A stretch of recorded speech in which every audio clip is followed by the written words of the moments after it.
Hello, hello, it's Memento. Good morning. Oh God.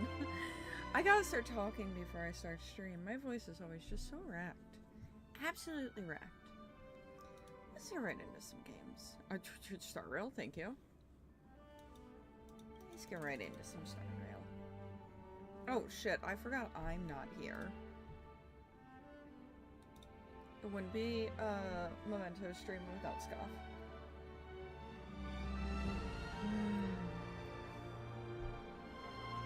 This is like my favorite cop. Don't mind the update. I did a little bit of a fucky wucky, and I don't play Star Rail on my PC very often. I usually do story on PC. I usually don't do story on my phone, but because I have such limited time, the game will restart. Jeez. Alright, fine. Because I have such limited time, I play on my phone in the mornings before work, and I set it to auto battle. I keep up with my dailies. I don't keep up with anything else. We're trying a new format for this, though. I picked up my indie game ahead of time. But, of course, we have to start with the dailies. Trying to make sure my audio is balanced. I'm also not like screaming or anything. I debated not streaming today. It's been weird. It's been a really weird time. I don't like that IRL is... I was like, I know you can't hear that because I can't hear that. IRL stuff has really just been causing problems. Yeah, I guess I'll keep working on him. I still need stuff to level up. Isn't this... Oh, I need 20 of these? Alright, fine. Fine.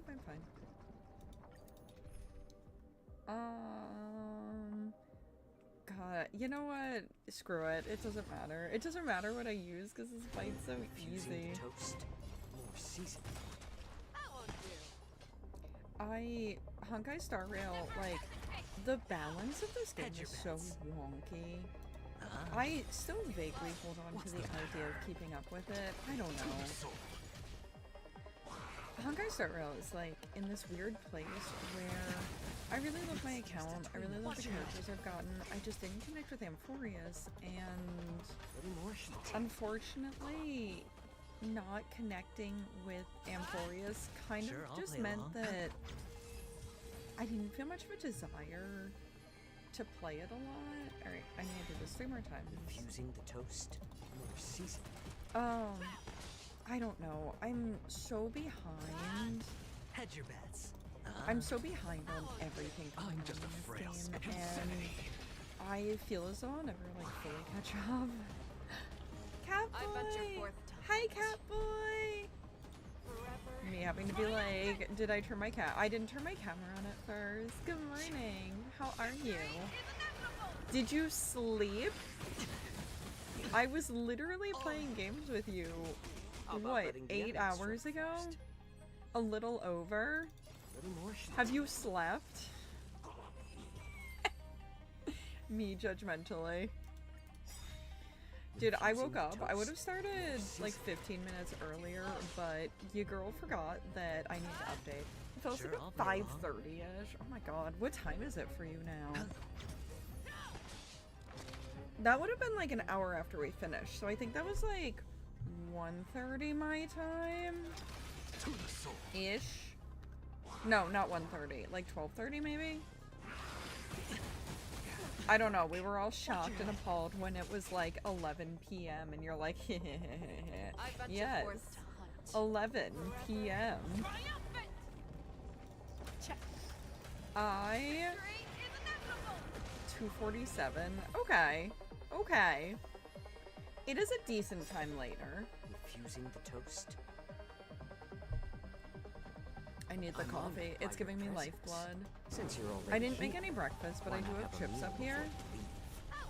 So, like, might do that. I don't know. Fangs and claws got dull. Hedge your bets. You, it's 11. Me, haha, it's 4. That repo was so fun. That was absolutely the correct choice on what to do with my night. Repo, I promise we're gonna play Zomboid at some point. Project Zomboid. Here's my downside to Zomboid. Because I really enjoyed the game. I haven't played it that much. I haven't played too much of Project Zomboid. And here's why. Let me explain. God, you need to, like, really think. You need to, like, use your brain for that game, and it hurts. No save file available? Have I not done Divergent Universe yet? Oh my god.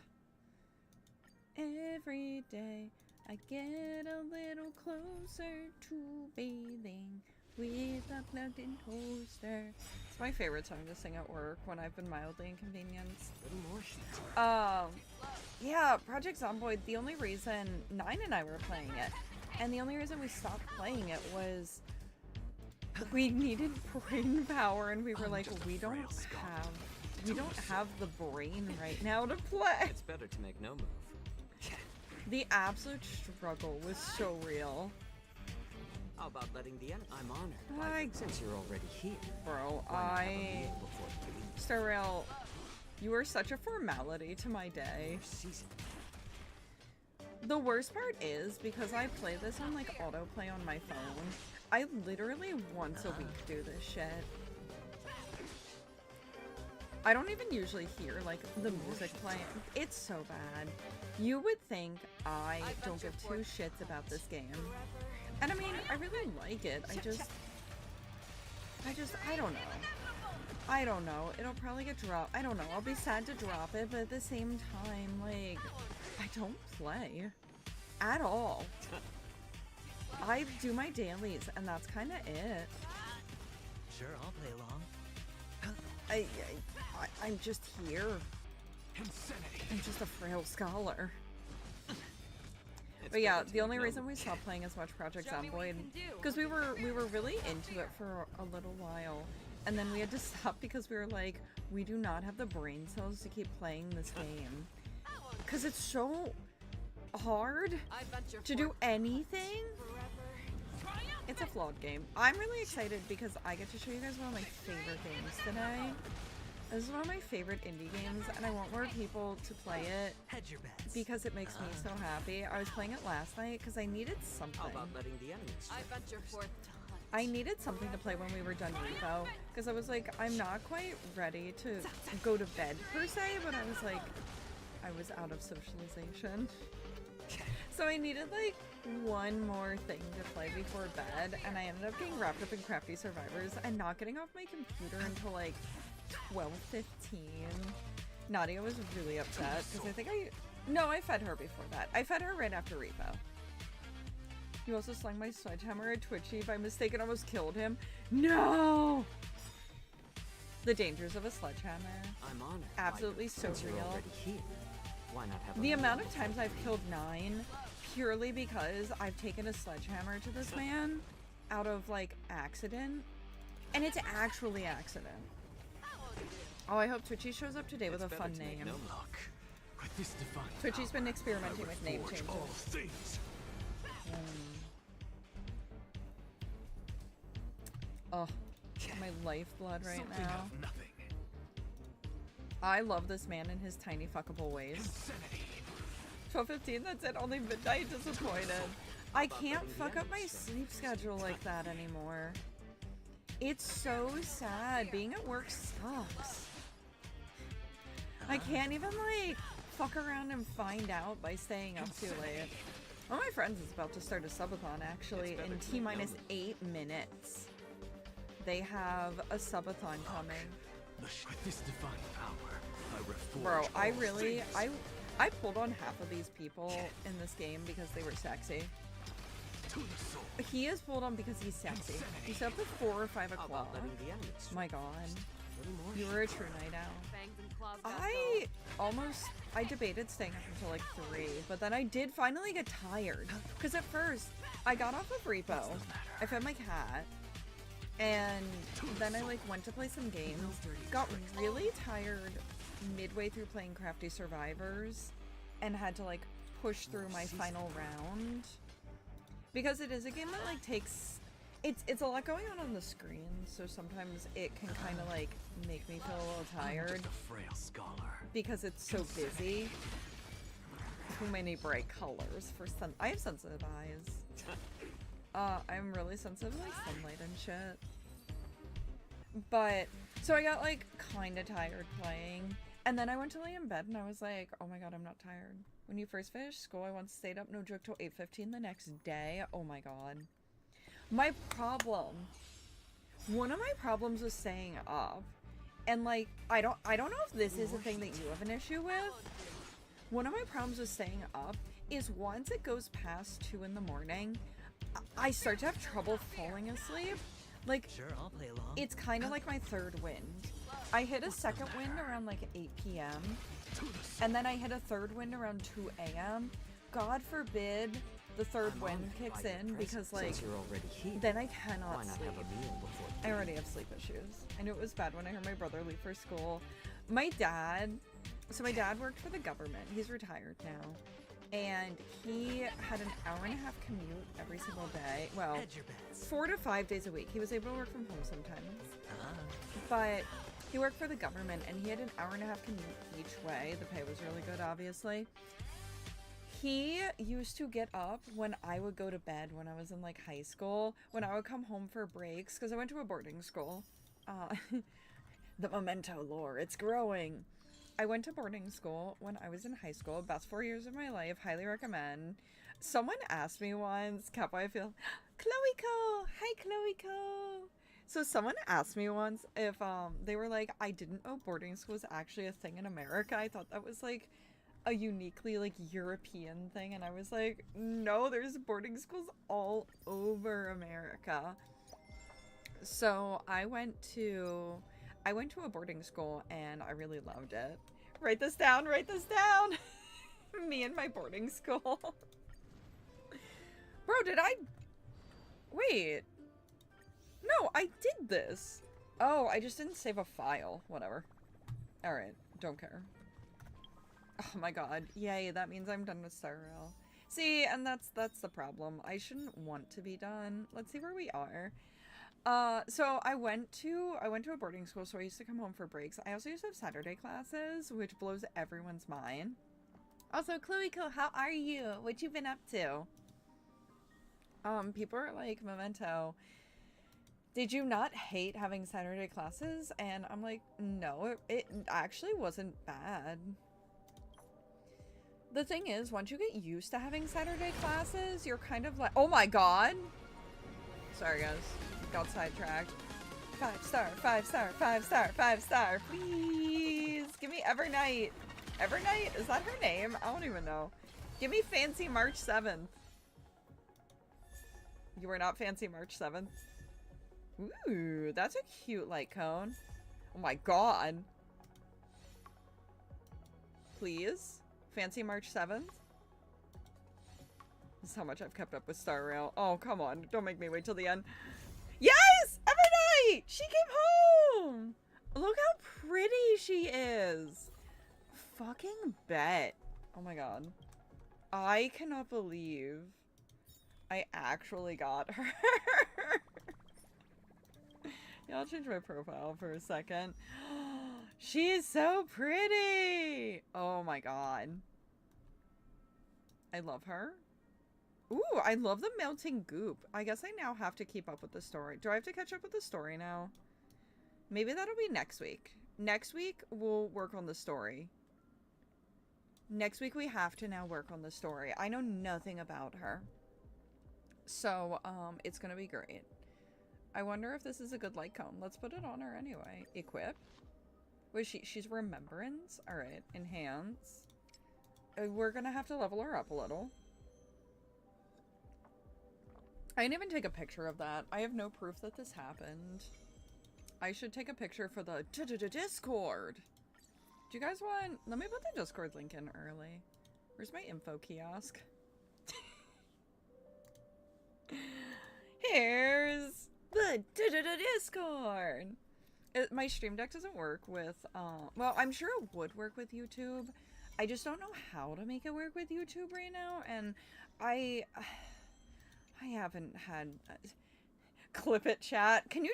I don't know how clips work on YouTube either. This is so sad. I'll have to go back and manually clip that. Dude, I did not expect to pull Evernight on a random Saturday. This has made my week a little bit better because it's been a bit of a wild week. I'm not gonna lie, it's been a bit of a wild week. Do I have the... We'll find out. I do! I don't even know if this light cone is good or not. We're just kind of throwing some levels in. Technically, it doesn't... I can spend another, like... 10 minutes on this game. I have no time frame. I have no time frame that I have to be off. But one of my friends... I told you a friend is doing a subathon today. And their subathon starts at 10, so it's starting in like 2 minutes. Hi from the Upside Down. Hello, James. How are you? Welcome back from the Upside Down. We just pulled Evernight. Oh my god. Go in! Ain't that what we say? Did I tell you what happened at work the other day? No, you didn't. James, how are you doing? Catboy, tell me about work. Everyone join the Discord. Hey, Doc. Hi, Doc. I was like, do you want me to call you Doc? Or would you prefer how your name shows up on YouTube?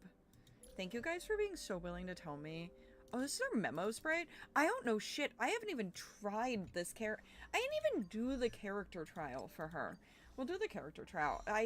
Remember what I said about I pull because the characters are pretty? Memories shall sprout in this the is my toxic trait. My toxic trait is pull because attractive. And like, I don't know. I love the Sunshine character going dark. I think it's fun. I want to use universal materials, so I'll just change her. I'll change that to my build guide. And that gives me something to do. Well, YouTube name is not real name, but you call me Doc. Alright, I got you. You might have to remind me, just in case. Because there's one other person who also has that show up as their YouTube name. I don't know, it's weird. So if I fuck up, just remind me. Let's actually try her out.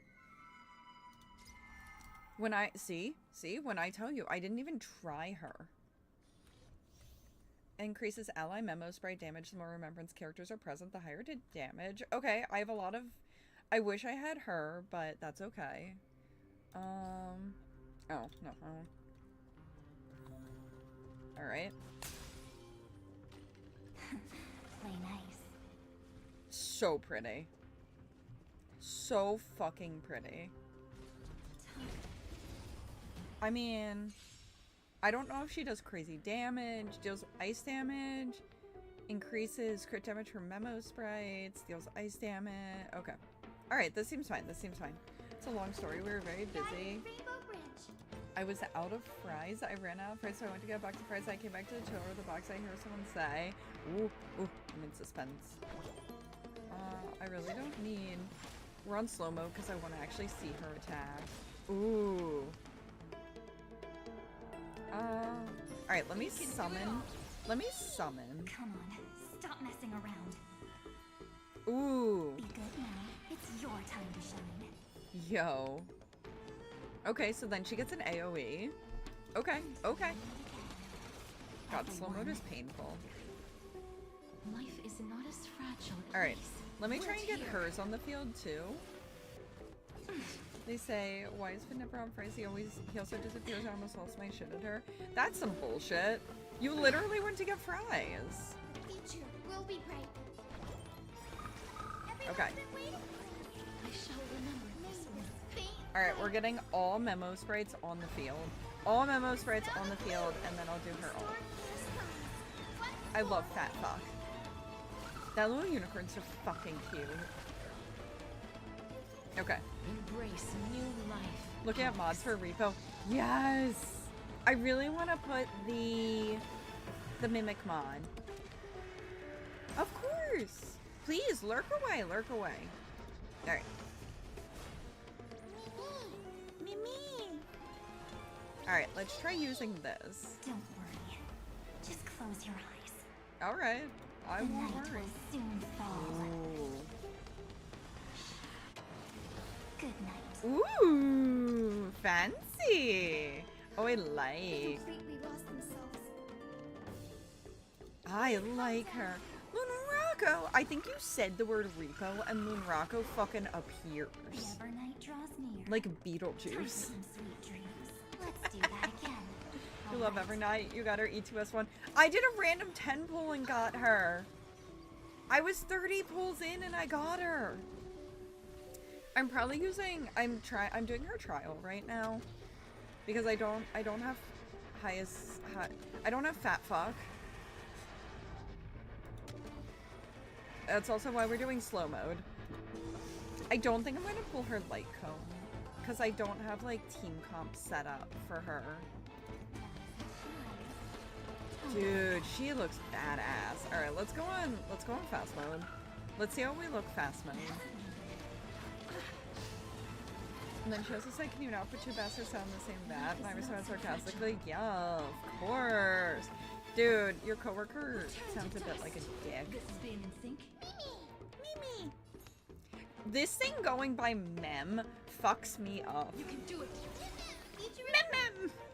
Like, bro, get my name out your mouth. Alright.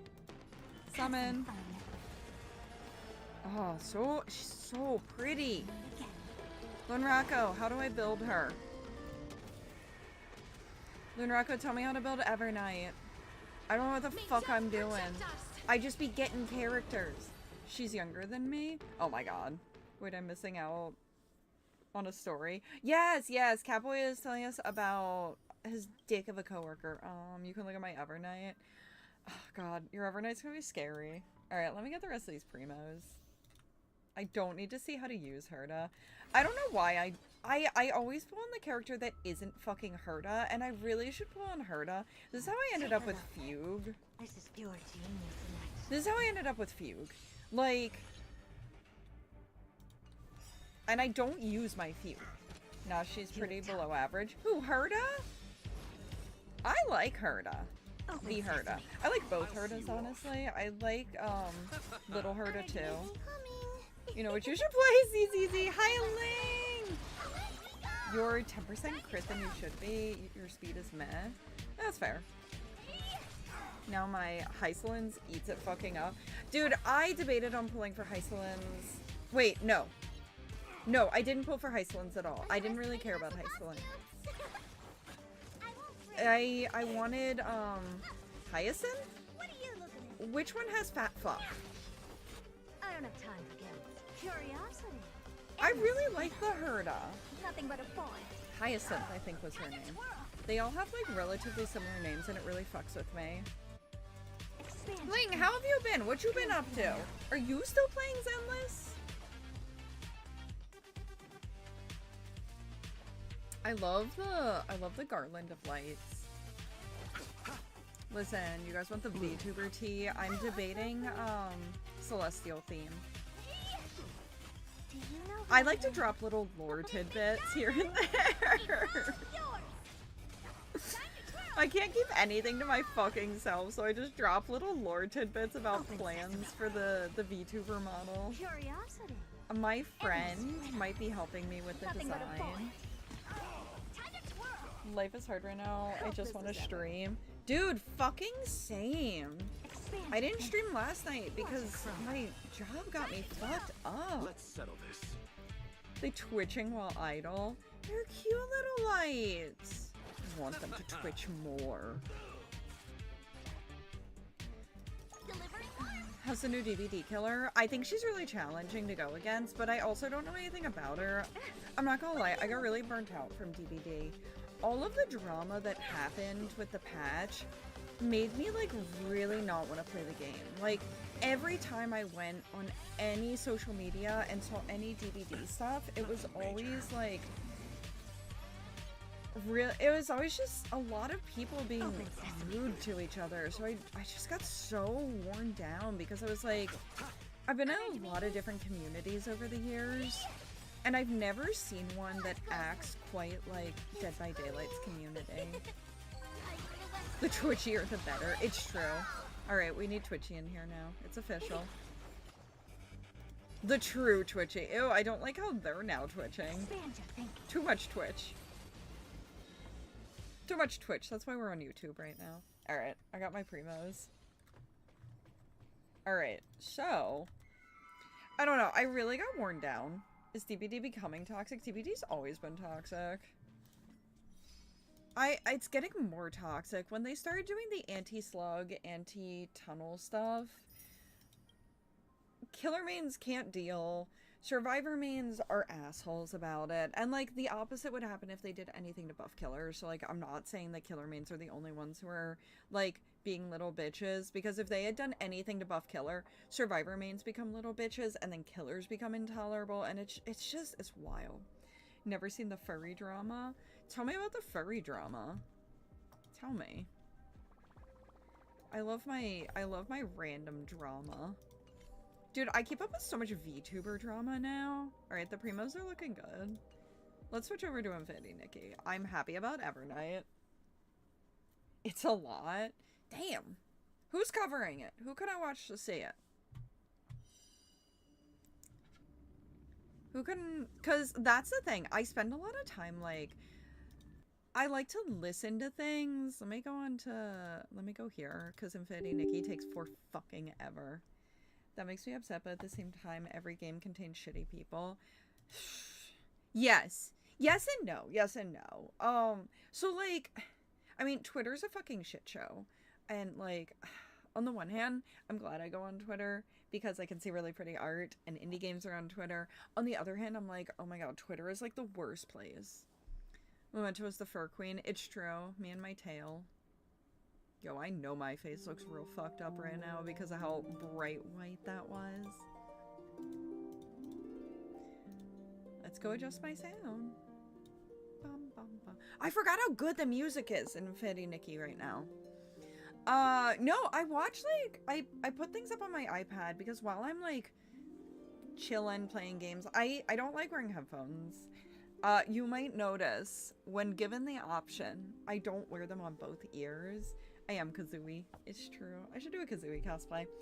If I'm given the option, I don't wear my headphones on both ears. The only reason I do it on most of my streams, and I even still angle them so I have open space here. I don't know. I don't like to be, like, completely cut off from everything that's happening.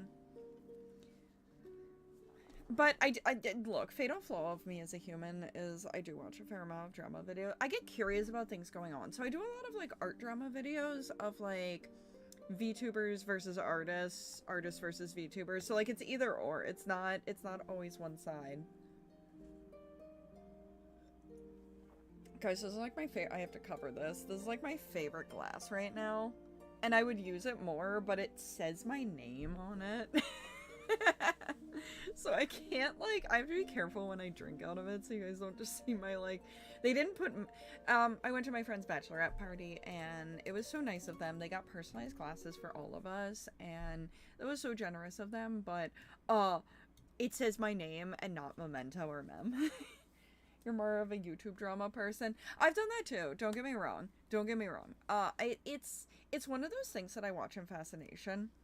Because, like, here's the thing.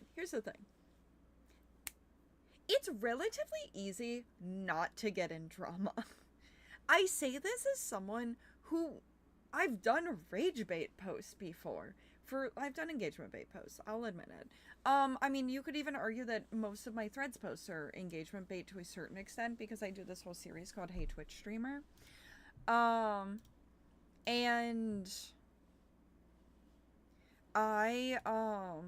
again, these aren't malicious things. Okay, dog has the head out. You have a fun time gaming. Thanks for stepping by, Ling. Tell life to leave you alone so you can stream. Like, you could argue that when I post on threads, I do this series on threads called Hey Twitch Streamer, and then I ask a question, and you could argue that's engagement bait. You could argue that the entire purpose of that series is engagement bait, and that's fine. I want people to engage with it. Makes sense. You want people to engage with your posts, and people tend to engage with posts where they can answer questions about themselves. That's why I do that series. Either way, I have also posted rage bait before that I have actual feelings about. I'm not posting it out of nowhere. I don't do it a ton. I've done it on Twitter a couple times because sometimes I get annoyed and I don't want it on my nice, neat threads account where I actually am, like, a good person. So sometimes I post things on Twitter that are kind of rage baity. Not horribly so. But, one, that's not the only content I post. Because I think that's fucked up. Looking at... there's a certain DBD content creator who I see every time his shit shows up on my timeline, it's a rage bait post. And I'm like, dude, you're not helping. You pit the community against each other on fucking purpose. And I think that's kind of fucked. Because you already know that the community is, like, not in a great place. And, like, rude. Rude to each other. Like, killer mains are so rude to survivor mains. Survivor mains are so rude to killer mains. And then you have the people who play both that are just like, bro, we're just trying to, like, vibe. Hello, Infinity Nikki. Are you... There we go. Oh, fuck. I forgot to switch over what I'm doing. I'm using rude to be nice. I could also say they're just fucking dicks to each other. And I stand by... There we go. I stand by, as much as I really love Dead by Daylight, I would not play it if I did not enjoy it. Realm of Escalation. Yeah, I can do that. As much as I really love Dead by Daylight, and I've met some of the coolest people. I mean, obviously, like, I'm talking to you guys right now. You guys are fucking awesome. There are also, like, awful people, and there's awful people in every fandom. Even the Infinity Nikki fandom, I get tired of their bullshit sometimes, and I talk about freely how much I love this fucked up game. Me. Yes, you! You're one of the cool people I met. I love all of the people I've met in the like, all the people who I routinely am playing games with, who are showing up, hanging out, even if we don't talk all the time. Like, I absolutely adore you guys, and, like, you guys are... And it's not that you guys don't have complaints. I think that anyone who plays a game has the right to talk about the shortcomings. I've talked about the shortcomings. I love Infinity Nikki. Infinity Nikki has a lot of shortcomings. I still love the game. I want the game to be better. But it has a lot of shortcomings. She hate, by the way? No! Doc, I could never! I remember the convo we had in my first stream. You were talking about your totally normal, not safe for work in any way novels you read. Excuse you mean my fan fiction? I've only actually read one purely NSFW novel, and it was like when I was in high school. And it was like a shitty teen romance one. And I've read clips of, fuck. I've read, like, excerpts of, what's that shit book? Oh, it's that crap, 50 Shades of Grey. We read excerpts. I guess why I told you I was writing a fanfic. Good. Write more fanfic. The world needs more fanfic. I got sidetracked running around the world again.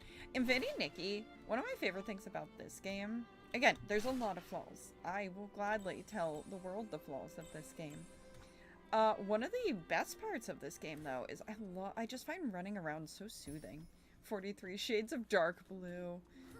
You know, it's probably better than 50 Shades of Grey. Still a better love story than Twilight.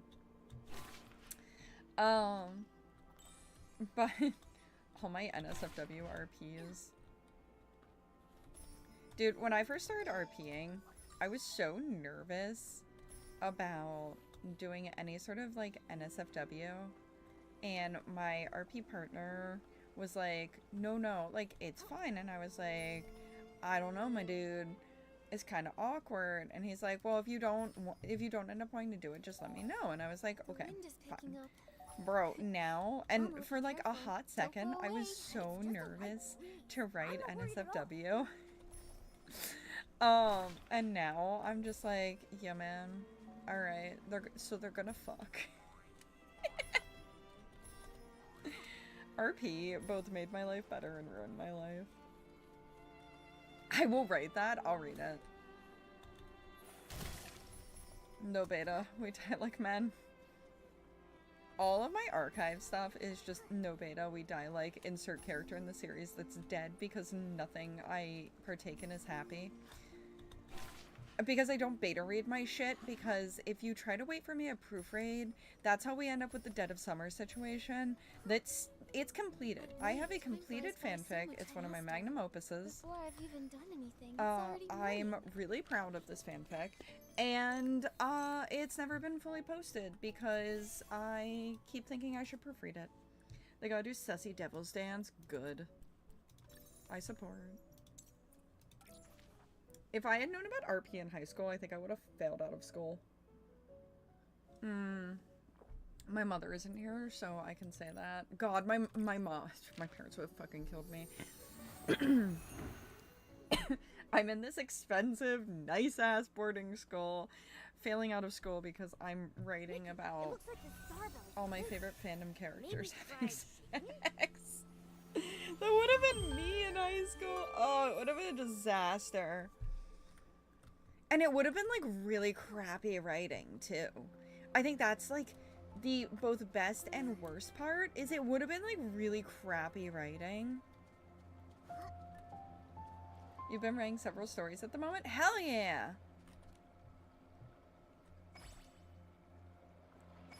I support. Aw, man. That didn't give me the... Whatever. That's fine. I can do this. It's only 10 now.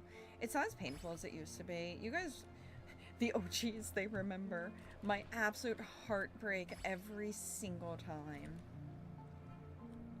Y'all, the September slump has been real. The September slump has been hurting. It's hurting my mental. Very sad. I am really hopeful for October. I also... You know... Numbers ain't everything, but when you're playing the dangerous game of dreaming of quitting your job to do content creation full time, numbers unfortunately mean something. And man, the numbers game that you play in September, I'm now noticing, is not a fun game. And a lot of it, you know, the September slump is like a real thing in the content creation space, and a lot of it's because, you know, you do have people going back to school, people have less time, they're learning how to, like, manage their lives again after summer vacation. It starts in August for some people, but I feel like we live in Delulu at the end of August, so I didn't notice the big drop in August. For me, September has been awful. Always be one of those numbers. Capo, you are so sweet. I appreciate you.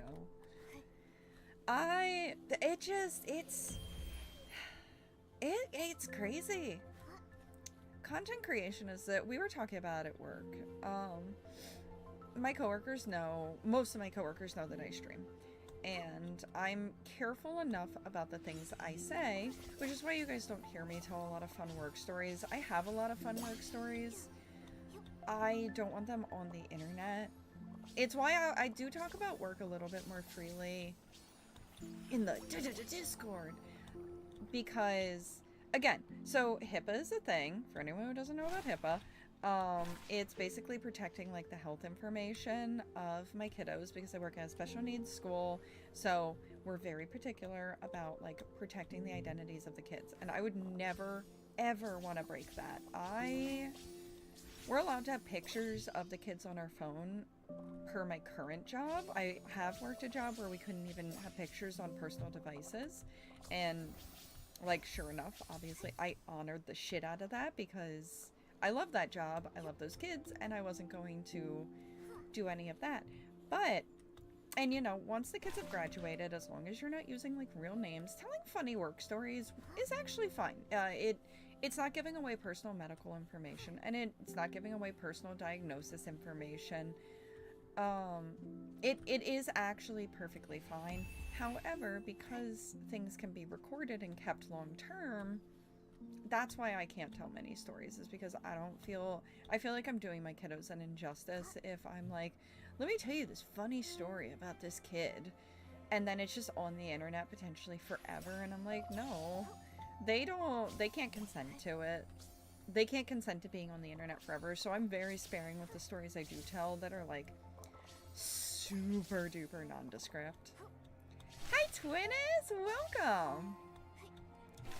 And maybe, you know, and that's why usually when I tell work stories, they're about like coworkers and everything, and not about like my kiddos, or they're like cute things that, you know, obviously, which again, I would never even dream of doing anything that endangered those kids. They, oh my gosh, some of those kids I've known since they were, one of the kiddos, he's been at the school since he was 3, which is crazy. I was talking to his mom the other night, and he'll be 11. He'll be 11 this year. I've known him since he was 3. One of my students who graduated last year, I miss him. That was my boy. We bonded. He came when he was 6, and when he graduated, he was 14, I think. So, like, you know, or no, he came when he was 5. So, you know, shit, man, I half raised this kid. I've known him for so many years. We had a really close bond. I miss him. He was, oh my god, no one else when he came, he was big kid. Not like, not chunky, he was solid. And he was a fighter. And again, I can, the other staff in the room, because we were in preschool, she was like, he's too big. I can't do it. So I ended up always having to be the one to fight with him. So we ended up, because he couldn't, we would teach our kids readiness skills at my first job, and like yada yada yada stuff. Whole transfer of job. We would teach the kids readiness skills. So for him, one thing he had to learn when this is preschool, was staying in one area. You would have guided play and guided sensory time, and he had to learn to, if you were in the play area, you couldn't go to the sensory area, and vice versa. So he would do anything to get into the area he wasn't supposed to be in. He didn't even want anything in there. He just wanted to be a dick. I say that with only love and affection. So I would routinely spend like 20 minutes basically just trying to keep him from going over there, because you can't, I don't believe in restraints, but we couldn't restrain, like, he was too small to restrain. My first job, we could restrain the kids. This job, we cannot restrain the kids, and I am very anti-restraint anyway, unless there is such a serious risk that there's no other way. If you guys ever want to hear more about restraints and everything, I can tell you about that sometime, but I don't personally like them. So I would just have to kind of block him and like arms up and like help redirect him, and oh my god, I used to work. I was in such good shape back then. So yeah, since he was 5 years old, we have been fighting each other. Put him up! Put him up! He's headbutted me many a time. They must enjoy having you as a teacher. I like to think so. I don't think I am the best teacher, per se, but I think I'm really good with the kids in general. I can keep kids engaged, and I think that anyone who walks into the room knows I absolutely love my kids. It's hard balancing content creation, good judgment. Oh, it's so hard. And, you know, a lot of the things I say, I could say more than I do, but Is this the magic of styling? When Nikki shows up, I'm falling meteors can't help but be trying to drawn figure out, in. like, the best way to, like, kind of put my thoughts into words. More coffee it is. Is there a rule against, like, pulling students? Oh, yeah. No, if one student is attacking the other, we absolutely pull them away. We can't restrain. So, like, pulling them away, holding, like, and you usually hold wrist, because if you hold hand, you have a lot of, like, let me go up here. So if you're holding the kid by the hand, obviously we can walk down the hall, like, holding hands, and that's, like, actually, that's good. But if you're trying to keep a kid from, like, if a kid's, like, swinging on you, because a lot of my kids are aggressive, and a lot of my kids, when they get frustrated, they're like, ah! And I'm like, honestly, you're very fair for that. I, too, am frustrated. Stop hitting me. It's also hard freedom versus trying to demonstrate actions of consequences. Oh, we love natural consequences. But if you're trying to like keep a kid from attacking someone else, yourself, or another student, you would normally grab like here-ish, because then you're immobilizing. Like, this is stronger than grabbing. You don't want to get like the joint, and you don't want to risk like bending their hands, because some of our kids are very bendy. Some of our kids are double jointed to the point where like they will oh, we have one kid, I hate when I have to, he doesn't like to go places, so we frequently have to like help him. A lot of the stuff that we are able to do isn't super effective with him because he's so bendy. And I'm really worried that we're going to pop out a joint, or like, I don't think break something, but sprain something. Like, it can be really kind of scary.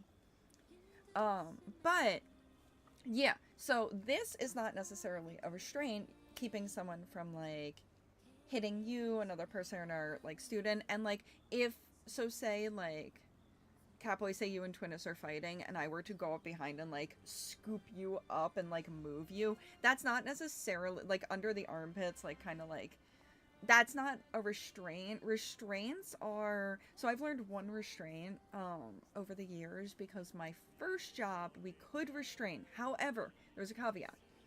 If you did a restraint, one, you had to fill out a lot of paperwork.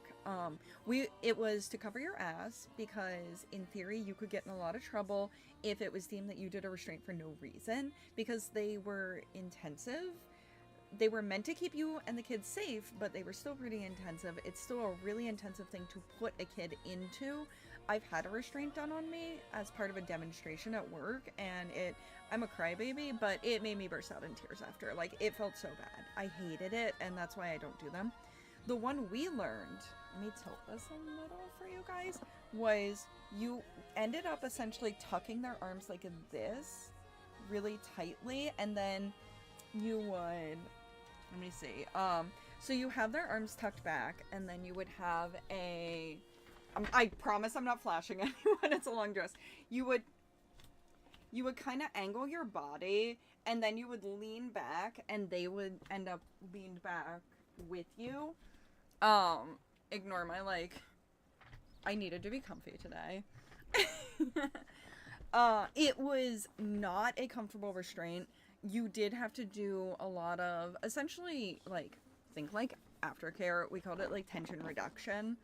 So, like the normal cycle, and you guys have probably seen this in your own cycles. One of the cool things about working in special ed is you learn a lot of things.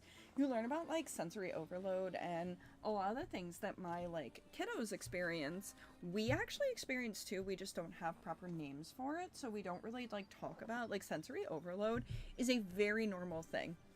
If you've ever walked in somewhere and felt that everything is too bright, too loud, and you almost kind of like zone out, you're going through like sensory overload.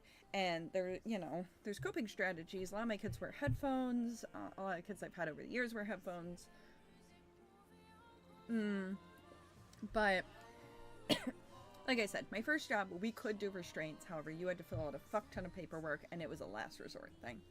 My current job, you can't do restraints at all. And that doesn't necessarily mean that you can't, like, help move a kid. A restraint is a very specific action that's being taken. It's not just, like, keeping a kid from hitting another kid or hitting another staff, if that makes sense. I do a lot of help with behavior management. I've learned a lot over the years about behavior management. And I feel passionately about, like, healthy outlets for that stuff, too. Like, oh my gosh, we had one kid, I can talk, like, this is very vague. We had one kid who, he got really pissed off at me one day. And it was fair. And he flipped a chair and stormed out. And I was like, honestly, a year ago, he would have punched me in the face. I was like, he expressed his big feeling and didn't hurt a single blessed soul. In my opinion, he did a great job. Is flipping a chair necessarily safe? No. But he didn't punch someone. You may. It's fascinating. I love where, I mean, clearly, I love my kiddos. I love where I work.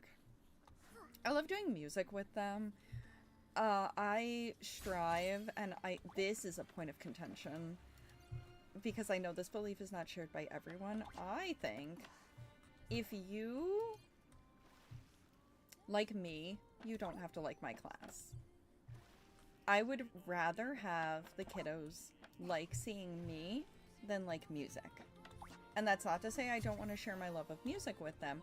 However, I think that there is sometimes more merit to forming a positive relationship with the students that makes them more willing to engage in music, which they might not like. I've had quite a few kids over the years who they will straight up tell me they don't like music, and I'm like, alright, that's cool. Thanks for telling me. I will do my best to make sure that this class is not overly painful for you, but in turn you gotta do some work. And it's worked out really well. I'm a little unconventional with my teaching methods, and I know that. And I think I always kind of will be. Too progressive for my own good. It's a fulfilling job, though. It's a very fulfilling job, and it feels so good when you watch your kiddos grow up. And, you know, even the kids, we get kids all throughout their time. We're in elementary, middle school. And, you know, whether I get the kids when they're really, really young or when they're closer to going off to high school, doesn't matter. Like, I still love seeing their growth, because you see so much growth. But the thing about working in the field I work in is you see growth at a very different rate from general education, where growth can be like really fast. For us, growth can be really slow, but growth is almost more rewarding. And it's just, it's a cool job. It's like a really cool job. And I dread when the kids know sarcasm. I've been told before that, oh yeah, our kids struggle with sarcasm. No, they know. They know when I do it. You form a really good rapport with your kiddos, and my little darlings. You're gonna drive me wild. Now catch me when I go back and I'm like, it could be the weekend again. Let's do that for now. Yeah. Damn, nothing in here. My home is like really sad. I was gonna do home stuff this week. I don't know if I feel like doing home stuff. I kind of want to show you guys more Crafty Survivors.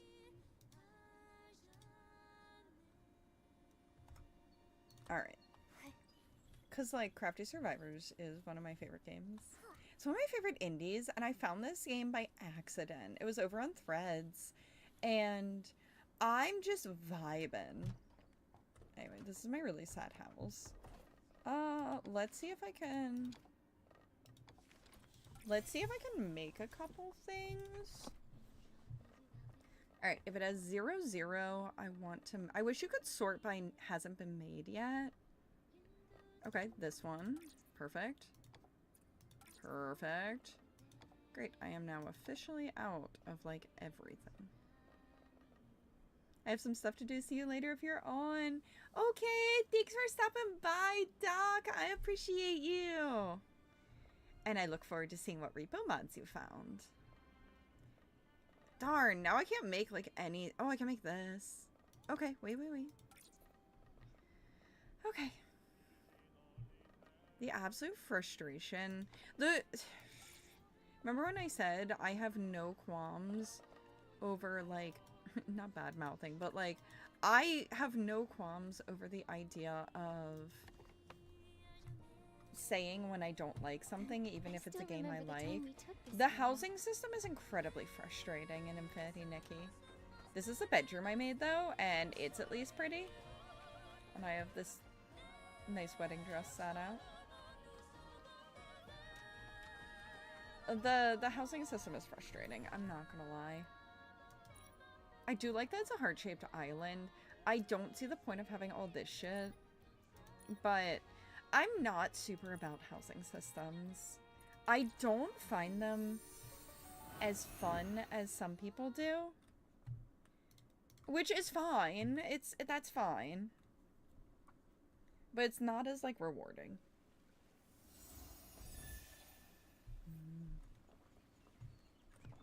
All right, let's see. Ooh, I have a course I can get.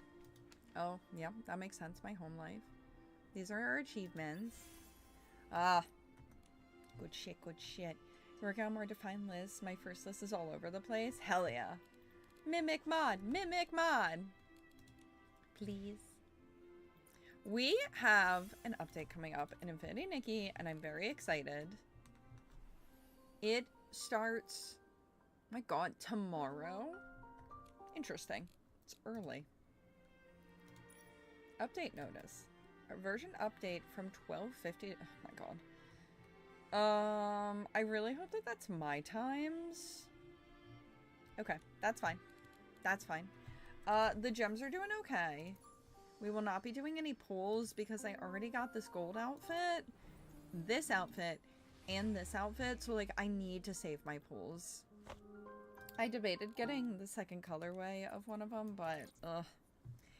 You'll look for it. Yay! Alright, let's play my bread and butter. I know I need to turn this shit down. Edit. We're gonna play some Crafty Survivors. There's a prologue? Interesting. I sent you your Evernight build? Hell yeah.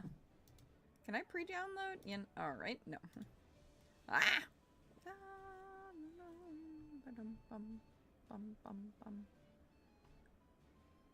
I am trying to use my brain, and it's not working. Crafty Survivors. Yippee! I wonder if I can play this in windowed mode. We're gonna find out. Do you work in windowed mode? Windowed! Oh my god, I can play you in windowed?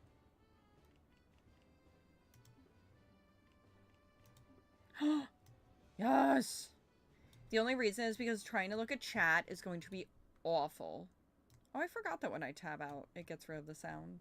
Alright, you're playing Apex for the first time in 3 weeks. Ooh, good luck.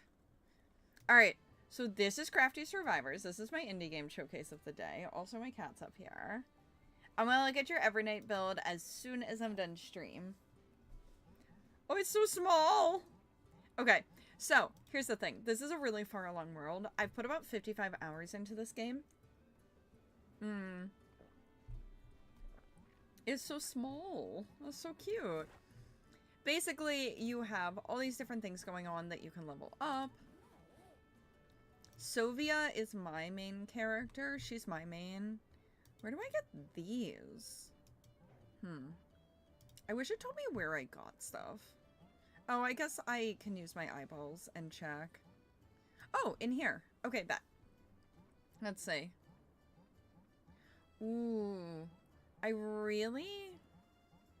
Okay, we'll do a new stage. And basically, this is a roguelike game. Every character has something different about them. I have different strengths with different characters. Sovia is my strongest character. She is a dodge character, so her main method of attacking is through dodging. And then my other favorite character, who, if you guys were on my stream a way long time ago, Mausolea, the Gravekeeper, she is a summoner type. She is so much fun to play. And then there's a couple I haven't unlocked because I haven't played in a little while. I'm rusty, so we're going to go for my main. So this is Sovia. Interesting how... Can I... Give me a second. Graphics? No. Okay, that's better. that might be better, except I probably fucked up my OBS a little. I did. OBS... Oh. Alright. Bet. Okay, better. Better. Okay. I want to be able to see you guys, but also, like... Sorry, I'm adjusting things. I want to be able to, like, see you guys, but also have you guys get more of the screen. It's still kind of tiny. Yeah, that's still kind of tiny. I think taking it out of full screen mode, it does not like that. Unfortunately, it's going to be really hard to see. Oh, what am I doing? I'm not even dodging. Now, I've leveled her up outside of this as well, so that's why I'm putting down that electricity like that. That was not a base kit skill. The base kit skill was just her throwing, like, balls of yarn at people. Well, at these things. And these are all the level ups, obviously, you guys can see. You know what? I'm gonna do buttons for Q this time. I have a very, like... I have a method to this that I have been using my entire time playing Sylvia. I have specific upgrades I automatically get, and I'm doing like a shit job explaining. I'm playing this for my benefit at this point. I find this game so fun.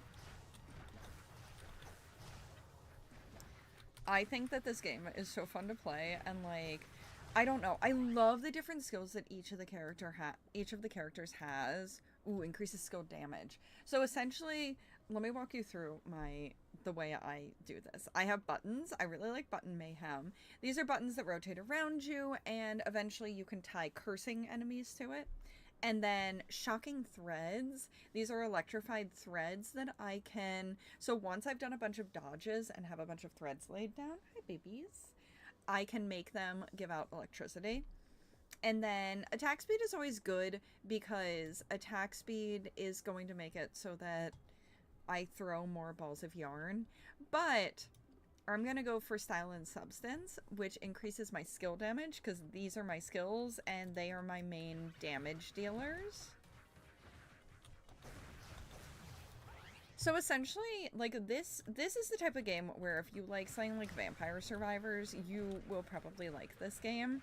It's a little bit different from Vampire Survivors. I also think the art of it is cooler.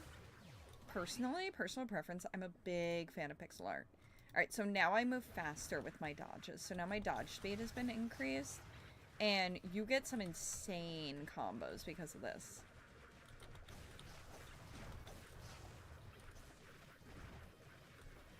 So, like, these levels do have adequate challenge to them. This is also probably the easiest character in the game.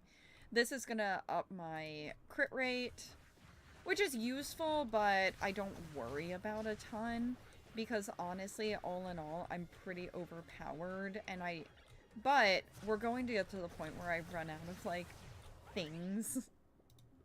Alright. This is also one I usually get. I don't use it very often, the ground needle. But it opens up static electricity, so I have a 30% chance to get stun on enemies. So we are going to go for that, only to get that stun. I've collected a heart. Like, you just want to make sure you keep your hearts full. And then I haven't picked up that yet, but lightning bolts happen on ground needles created by dodging. So this just ups my... Like, this just creates some crazy shit. Whoops. And sometimes I forget to count my dodges and do a little fucky-wucky, and that's okay. I had so much fun. I streamed this way long ago, and I had so much fun cosplaying the character. I bought body paint for this. It was a paid...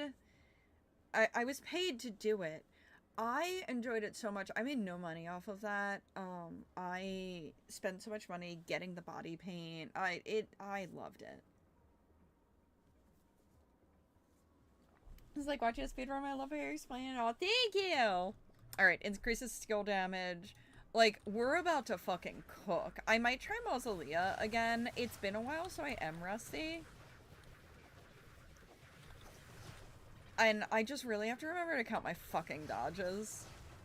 You do get to the point where one of the things that I always pick up allows my dodges to not always be consumed. Alright, so this is going to give me the stun damage. 30% chance, and it immobilizes enemies for 3 seconds. It's not crazy or anything, but it can help you out of, like, a difficult situation. If I really optimize, I should do buttons, then dodge, and then once I've run my dodges down to 1, because I don't like to run my dodges down to 0. I like to have a get out of jail free card for when I accidentally wander into shit. Like that. Yeah, so you could see that enemy right down there was stunned. These clouds will damage you, but sometimes it's worth triggering the enemies that cause them. Because then at the very least you can blow up an enemy without having to worry about your damage. Yeah, we'll do damage does not reduce. And I do like that I just have to hold down the right mouse button. Left mouse button. Right and left is hard. You know that's like a distinctly like AFAB thing? Having trouble with left and right. And, like, doing... Like, people joke about that silly little, like, holding up your hands like this. That's, like, a distinctly like, I think AFAB in general, I think that is based on your assigned gender. But, yeah, like, people who are AFAB are more likely to just confuse left and right. Oh, this is the curse I was talking about. So, Cutting Excellence, Button Mayhem, and Reaping Cloth. I do sometimes pick up Reaping Cloth. I don't use it a shit ton, but it's nice to have on my F skill. This is optimized for controller. I don't play with controller. I play with keyboard and mouse. And I don't find it to be that punishing. But this inflicts curse to enemies, and if the enemy is defeated within 3 seconds, it explodes, dealing 40 damage to enemies around it. When you're killing enemies at such a large amount, and they group up so much, especially on these levels, it's really helpful. And then, I've opened up that almost. I need quick hands. So I'm gonna go for Thimble Armor. If I truly hated all of these, well, I'll show you guys. I can re-roll and see if I get better luck, and I did get, like, really good luck. This adds a 30% chance of not consuming a charge.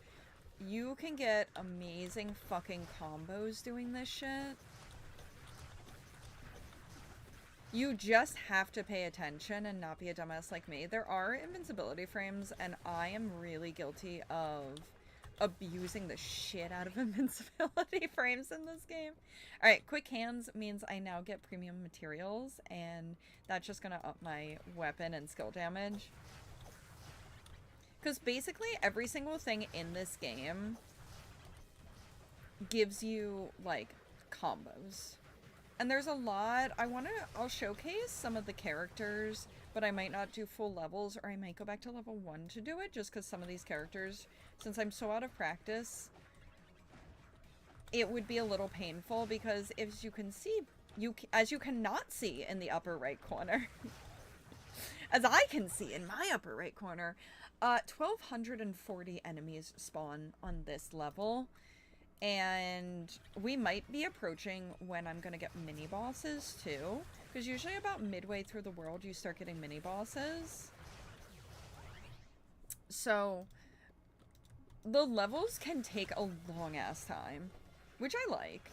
The only time it sucks is when you're, like, kind of tired.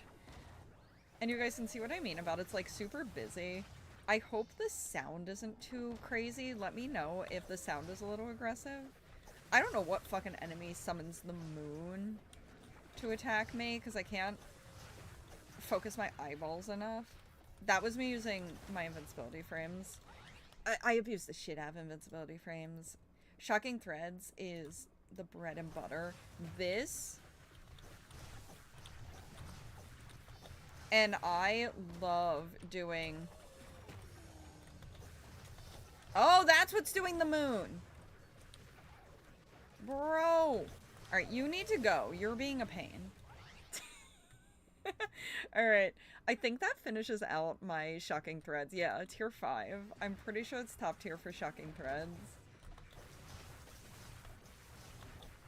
I took a gamble to see if it would pay off and I would get one of my things brought back. Also, you can dodge and not move, which I learned one day, and that is surprisingly helpful. Like, your dodge still counts, even if you, like, aren't holding anything down. I hate those fast little things. They're so annoying. Because they're one of the only creatures faster than you. They have really low HP,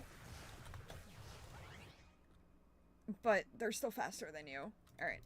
Finally, my buttons. Love my buttons. Ooh, and we have a chest, too. Alright, increases weapon skill damage.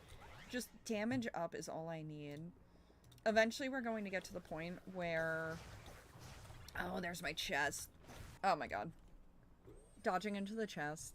Yeah, I'm gonna get a lot of sewing snipes from this because at the end of the day, I don't tend to power up my sewing snipe because I don't tend to use my sewing snipe. I just have it for the unlock ability. It's also I never put it on a key where I really use it.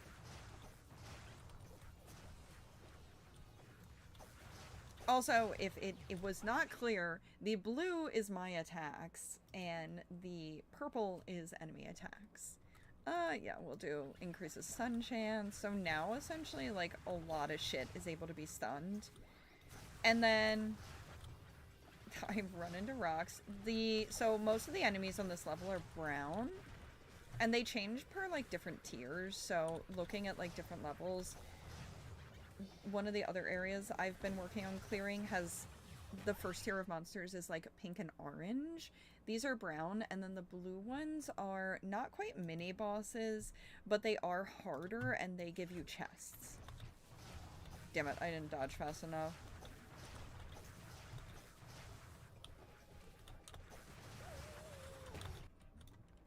Bro, did I take damage? You know what? You know what? That's on me. That's on me. I fucked around. One of the only points of contention, and this isn't even something I think the game could help, I think it's just a me issue, is I struggle to find my cursor, so I end up just, like, dragging it around the screen. I never thought I would fall as in love with this game as I have. We'll do Thimble Armor.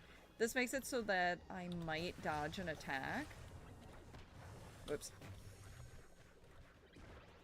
So even if they hit me, there's a chance that I will just completely deflect the attack. Bro, everywhere I go, there's just fucking shit wanting to kill me. I was looking for healing. Do I need to get healing? No. You can also, so like at this point, I'll just pretend that's not there for a second. Having 3 hearts isn't really that detrimental to me personally, because I do get some passive healing due to some of the perks I've taken. But if I was really feeling in danger, I could get 1 heart and I could insta-heal 1 heart. And that's, you know, that's hella helpful. That's hella helpful for when you're at your final hour and you're like, I have 1 HP. Oh, hey, there's a heart. Found you. Oh my god. There's so many things that want me dead. All the stuff I'm picking up is just what's contributing to my levels, as contributing to materials, because one of the cool things is you upgrade... Oh god, that slows me down. I really fucked up. One of the cool things is you... Oh my god. I am not cooking this morning. We are not cooking. At 2 HP, I might debate. Oh, and occasionally it doesn't glitch per se, but occasionally you do have to repress left mouse button, I've learned, for attacks. You know what? I'ma behave. And I'ma not play it that dangerous.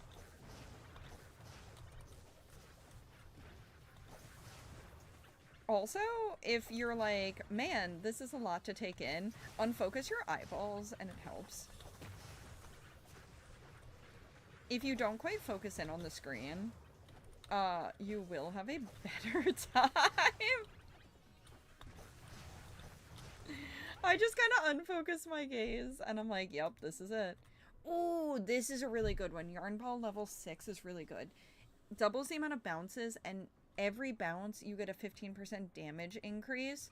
So this is basically her attack. Her basic attack is pretty weak, all things considered, because at first it loses strength with each consecutive bounce. As you level it up, you get more bounces, and then eventually you get that it doesn't lose anything with each bounce. And then finally you get that where you actually straight up get a damage increase per bounce. And that's super helpful because it's just doing some passive damage. Also, if you ever see me do that, it's because I want a specific enemy dead. And if you just go back and forth like that, you will deal a shit ton of damage. We're not really... None of these are that good. I don't really feel like I need Magnetic Force. Perfect. Curse Chance.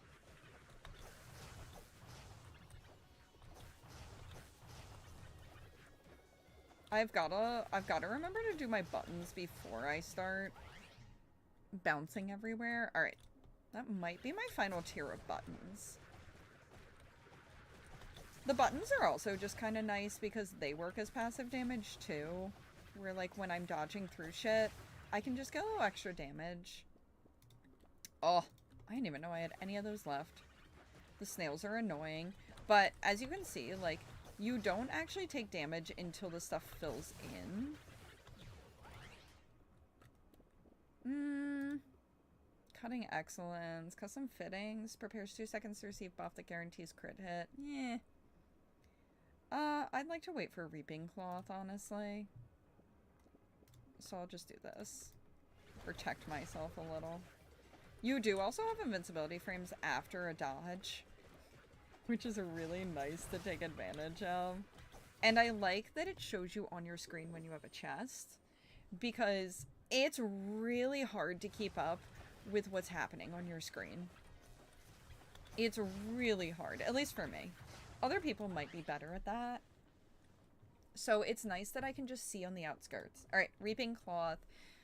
Cloth that deals damage to enemies around you. Each enemy defeated has a 5% chance of healing 1 heart. This is nice. It gives you a little heal. Well, potentially a little heal. And once you get up to, like, the really... There's a chest there. Once you get up to the pretty high levels... Ooh! Oh, skill cooldown! I forgot about. I thought that was something else. Once you get up pretty high in levels and you start running out of shit, it will just give you materials, but if you're not feeling the materials, because you already do collect a pretty decent amount of materials. Oh, hey, the bosses are here. You also get to see where the bosses are, which is nice. Reaping Cloth? Alright, I'll take skill cooldown. That is a very large thing coming right at me. Nailed it. Oh, I see why. And one of the hardest things about this is creatures keep spawning. I've killed 1240. Yeah, 1240 out of 1240 have been spawned. But once you like defeat all of them and they've all been spawned, it doesn't necessarily mean that stuff stops spawning. That's my methodology. Oh, fuck. Oh, nice. I blocked that. This is my methodology for dealing with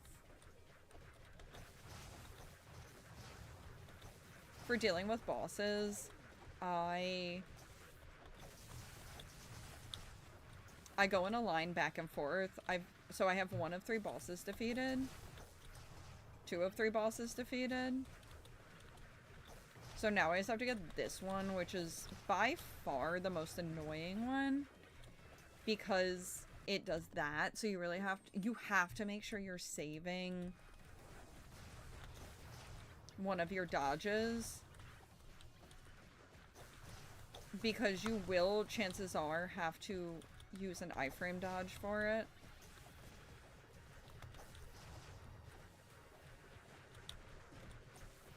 Alright.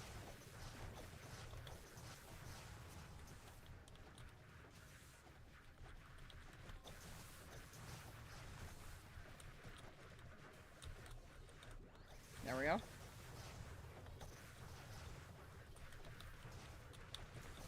Oh.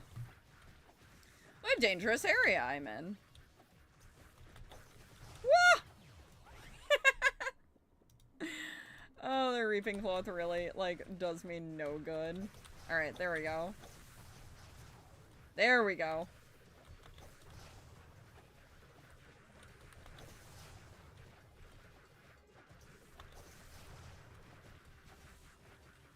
There, I couldn't find my cursor for a second. Nailed it. Let's go. And, of course, you get gifties when you're done. And you do get to collect everything that's on the stage, so like...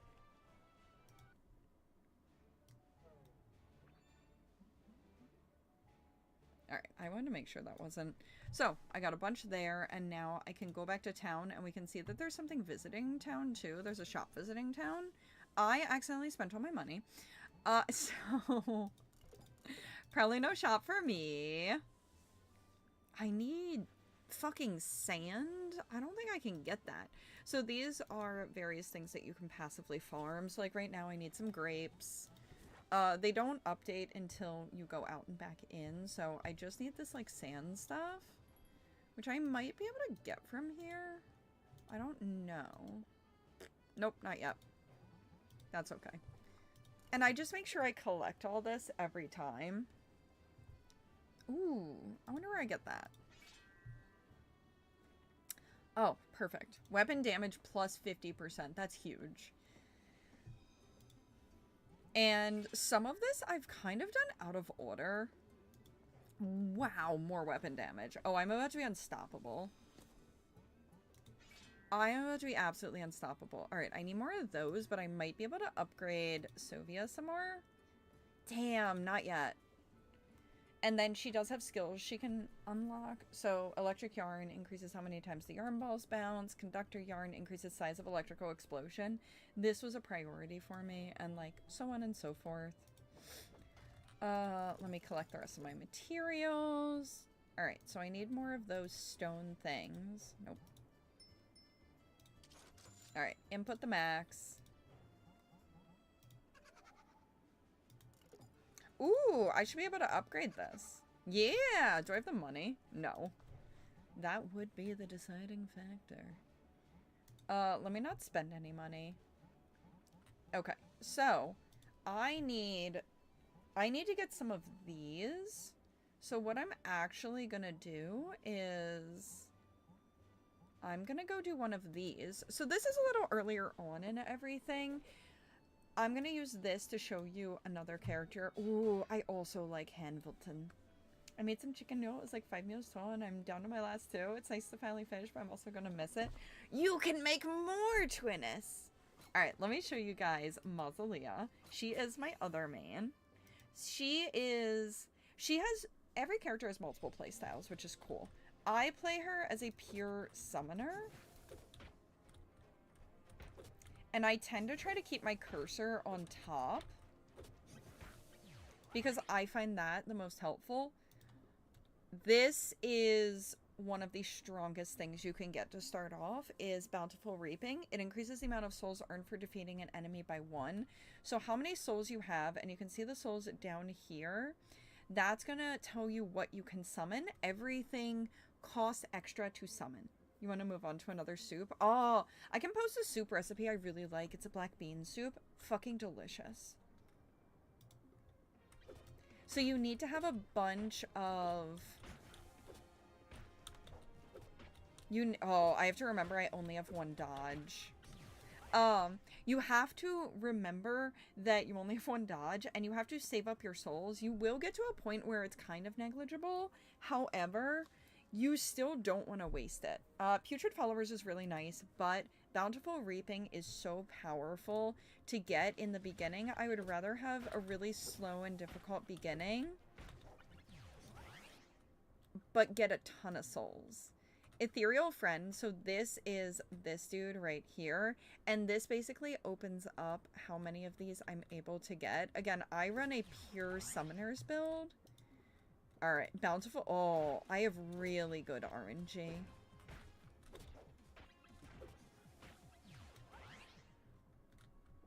Alright. She does have abilities that allow her to be a stronger attacker, and I do eventually get some of those. But it's not my ideal place to start. So honestly, like, all of this is kind of crap to me personally, so I'm gonna re-roll, and we didn't get any of her other summons, but we can do Ethereal Friend, and that's useful regardless. And then I right-click. It does pause your game when you right-click, which is really helpful. And then I have a bunch I can summon. I have 273 souls, so I can do this one if I want. So this one's pretty decent. It does some good damage as long as you stay within the AoE. Her dodge is a little rough. She has, so we're gonna get Putrid Followers because I really would like Fluffy Companion. I find the werewolf to be really useful for me. Whoops. So, you saw me get hit there because I need to work a little bit on it. Again, I'm a little rusty. So, when I get hit, I lose a body part, and that will make my attack less powerful, so I need to go recollect my own body part, which is sometimes challenging. So right now I'm down just an arm, so it's not like the end of the world. And it does keep a nice little thing there, and you can dodge through it. What is this one? To Summoning Burst. This is definitely a good one too. Having Boo deals damage equal to 50% of summons damage to Summoning Burst. So when I summon, I also deal additional damage. And the Shovel is really nice once I get a little higher. I am a zombie. I will have to post for you guys. I did a cosplay of this character when I previewed this game on stream. Like I said, I love, love, love this game. I prefer the zombies just a little bit. If I wanted to go Ancestral Urn, so this is basically if you want to go for her attacking build, I just prefer the summoning build. I think it's more fun to have a shit ton of summons on the field. I do need to make it so that my attacks do a little bit more, but we're not there. I haven't quite had the RNG. This is also not a bad one because it does grant me potentially a free revive. Because she is a little bit of a punishing character. Not horribly so. Attack speed might be good, but Ethereal Friend is better. You're going to have long pauses in being able to summon things. Your early game with her is really, really slow, but it's so worth it. Again, this is just helping so that I am just stronger. And the reason I try to keep the cursor on myself... Oh god, these are faster than me.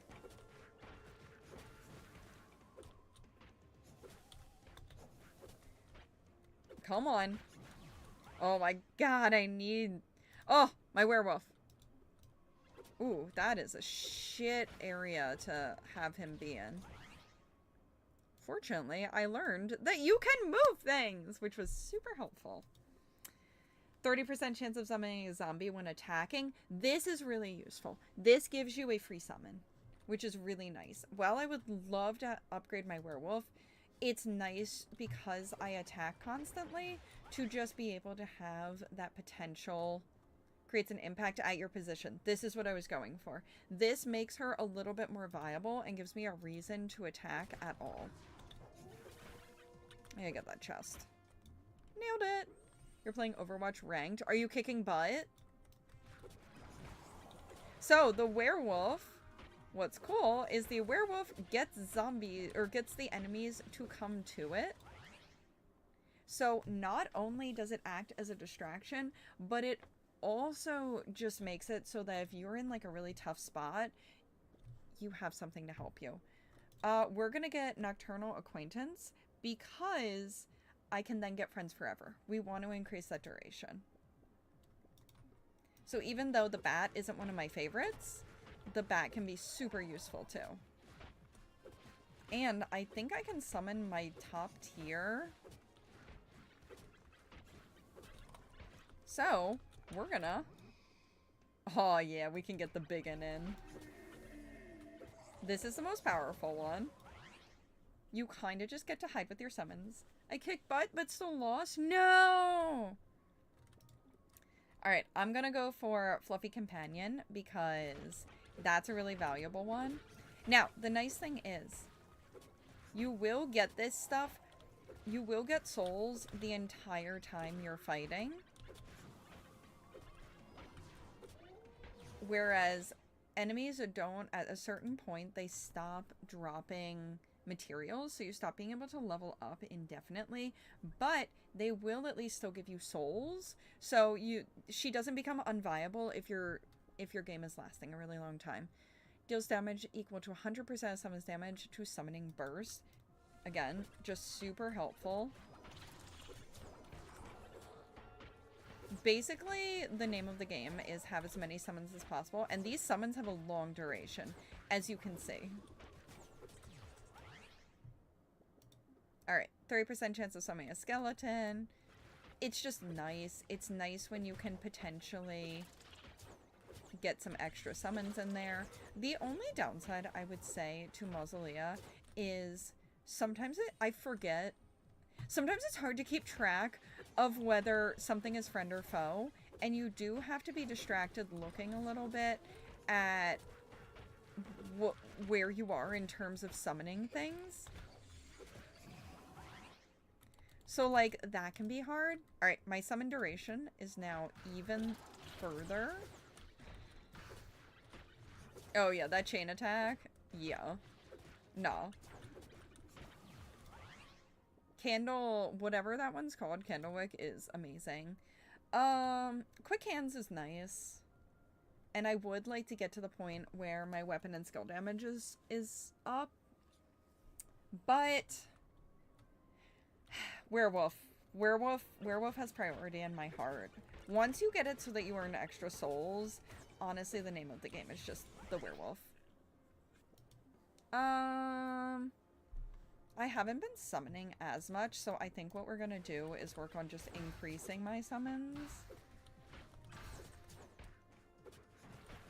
The bat is actually really fun if you get it to max level. It's just one of my lower priority ones because I prefer to have like my skeleton archers. You can also use summoning as a get out of jail free card, which I did a shit job of just then. Now, be warned that certain things will not do the aggro, so you do still have to be careful. Alright, we're increasing summon duration. I would like to go pick up my body part that I dropped. Thank you. Werewolf howls every 15 seconds. And let's go for you. This one might be small, but it does hella damage. And we've increased our bat. So we have Vampire Bat, has exposed on enemies. I know, we're playing Dead by Daylight.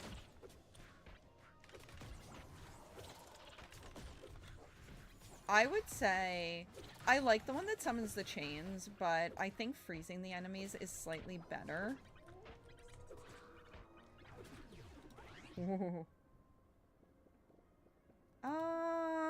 1% of...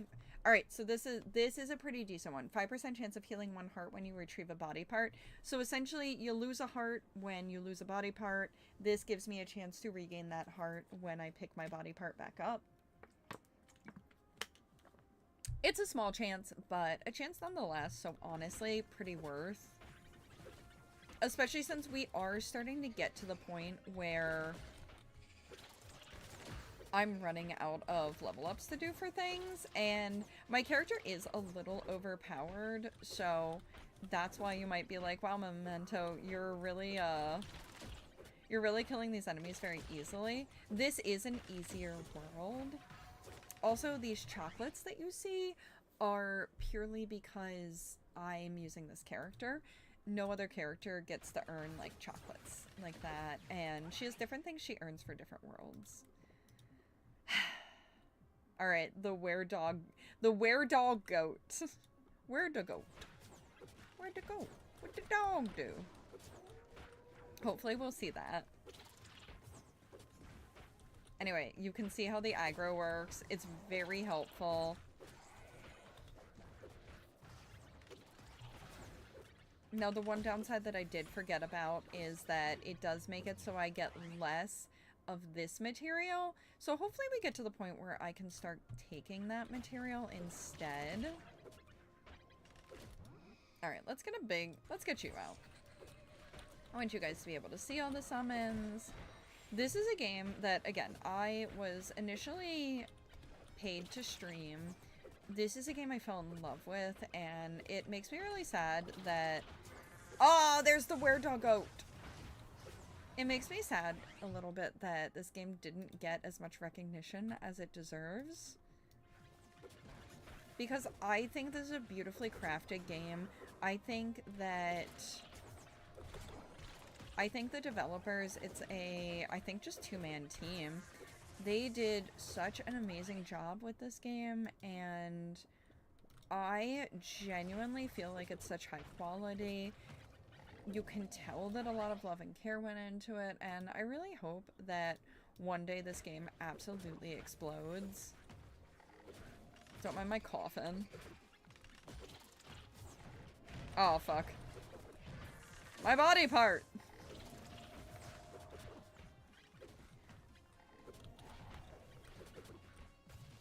Also, now that I have it so that upon summoning, oh, I'll make it so my attack speed's faster now. I do damage, I'm more likely to just sort of have this thing go wherever. Yeah, we'll go for that. Ah! Bosses are here. It's like a little surprise every time the bosses show up, I'm not gonna lie. I get surprised. What are you? Patched up body? Oh, yes, you get a buff when I retrieve one of my body parts. It's not bad. Again, it's one of those things where, like... Ow! Really?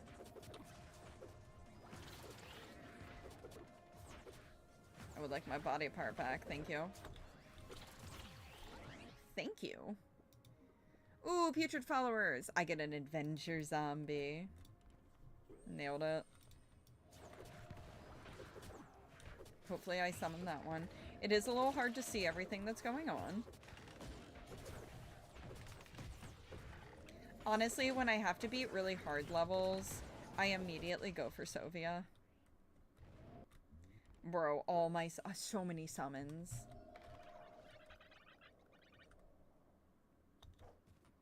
But yeah, I really hope that one day everyone... Like, I hope this game gets noticed at some point. Because it's a good game. It's a really good game. I feel so passionate. Again, like, I accepted money way back when for this. I feel so passionate about it, though, because it's fun. Ooh, skill remove +1. Ooh. So this is nice because basically if I don't feel like leveling up a specific skill, I can just remove it altogether. I tend to forget to do that because I have so many rerolls at this point. Alright, let's collect all my stuff. Eventually I need to go get sand. Oh man, I need to do one more of those. Maybe two more. Okay, I have to pee. I'm probably going to go play this more.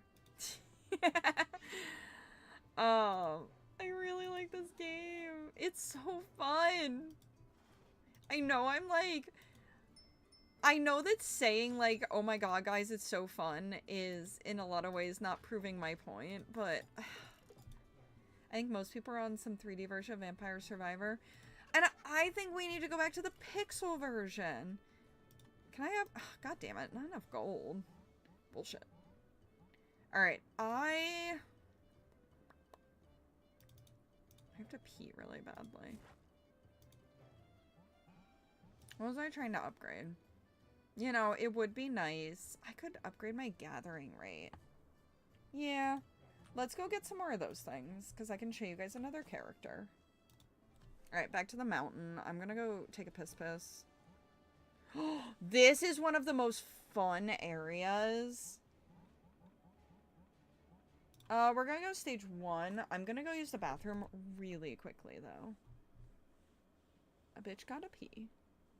The fuck is my... my BRB screen doesn't exist on here? Probably because it's my YouTube one. Alright, I'll be back in 2 minutes.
I've returned. Hello, I'm back. I'm gonna show you guys one more level, and then I genuinely might just go play this. I don't know. I hopefully it pops up. Alright, let me show you one of my other faves. This is Hanvelton the Blacksmith. I love him. What is the 3D version of Vampire Survivors? What's that game?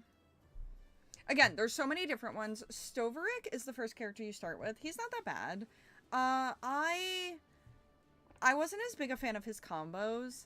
Chisello the Sculptor, I loved how he looked. Mega Bong. Alright. I'll have to look at. I learned recently I really like these games. I think this one will always have a soft spot in my heart, though. Anyway, his challenge level is really high, and it fucking shows. I found him very hard to play as. Sovia, she is probably the easiest character because of her dodge playstyle, but she's so fun. Axel the Lumberjack,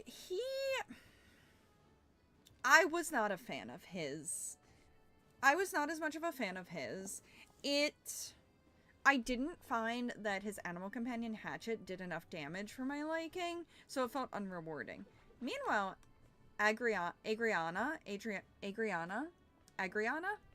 hers is really cool because you do have to think ahead. You have a ton of different attacks, and it's really cool. Rodrigo, I hated at first. I gave him a second try, and I was like, oh wait, no, bet, he's fun. Hanvelton the Blacksmith, wow, that says his challenge level is really high. I do not find him hard to play. I think he's really easy to play. Once you get the hang, I mean, it takes a second to get the hang of it, but the Claymore, so fun. Characters I haven't unlocked. Theodore, the bane of my fucking existence. He's okay. he's hard. It's a good format game archetype. I has played so much that it's no longer fresh. I feel that. Honestly, Twinnis, I think this game is worth giving a shot, and I do mean that so genuinely. There's so many playstyles. They're all really unique. No matter what kind of playstyle you enjoy, there is probably a character for it. Like I said, there's a couple I haven't unlocked. But, like, Theodore, his stuff is around mining and, like, bombing things. And then he, of course, has his, like, go-kart. Mausolea, I love her summons. I think they're so much fun to play as. Julia is fun. Juelia. I think I said that to my friend, and she was like, Julia. And I'm like, Juelia. Her style, Juelia, is kind of hard to play because it takes some building. A lot of these characters take some building. I would say Sovia is the one that comes really primed and ready. Sovrik, you need, like, kind of crazy combos since you need, like, 3 different things. Chisello is the hardest character in the game. I think Hanvelton isn't that hard to play, but I guess you guys can be the judge.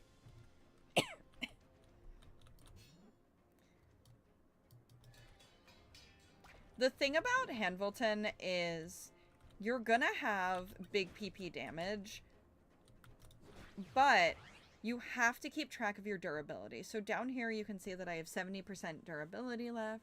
Also, Life has me in what Gen Alpha has been saying, my cooking arc. Honestly, fair. We stand. So you do have to pay attention to your durability. However, I don't think it's that bad because chances are you're not going to be in that bad of a position. When a weapon breaks, there's a 5% chance of dropping a heart. That's not bad to start with, so I'm going to choose that one. Now, this is where using... Because, see, here's the thing. I've now improved my durability back up.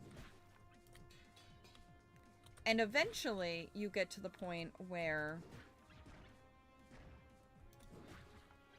Eventually, you get to the point where you actually do damage with each of these.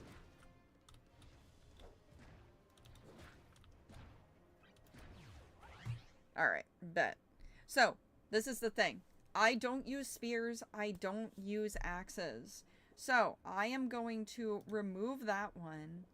And then I'm going to do quick hands because that's a... Oh, wait, no. Remove. I forgot you had to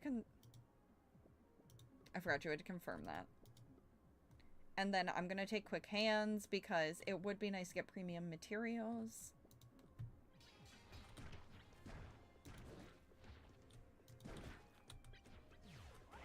And, like, essentially, the downside of this... Okay, heroic technique. This is one of the good ones. Upgrade weapon is also really good, but heroic technique is really valuable.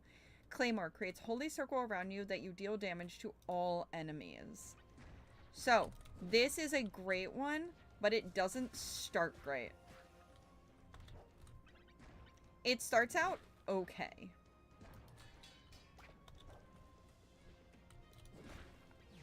Because the thing is, at first, you're probably going to lose some HP on it. 5% chance of healing 1 heart when defeating an enemy. This is when it starts getting good. Because once you have this, it doesn't matter if you take damage. Now, the thing about this is, once again, you're using your durability each time. But Forge and Repair leveling up is really valuable because now it takes me less time to forge and repair my weapon. So now, when I use that, it's going to be more valuable. Become invulnerable for 2 seconds. So, I am now invulnerable for 2 seconds and potentially healing. Which that time I did heal. You guys could hear it. And then this is the other bread and butter that I really like. Spawn shockwaves on every hammer blow that do 50% of your weapon's damage around you. So now... I have something that attacks when I forge my weapon. Better grip, that's just going to help with my durability issues, because early game durability does low-key kind of suck. Again, I think the Claymore is the strongest one. I'm going to reroll because I would prefer to level up this, actually. Because you do want that you do want to make sure that you're able to push the enemies back and essentially have your weapon be strong enough to be worthwhile.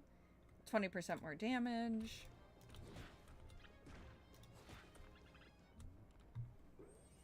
Again, like, alright, when we're repairing a weapon, there's a 10% chance to apply a buff that makes your weapon not spend any durability for 5 seconds.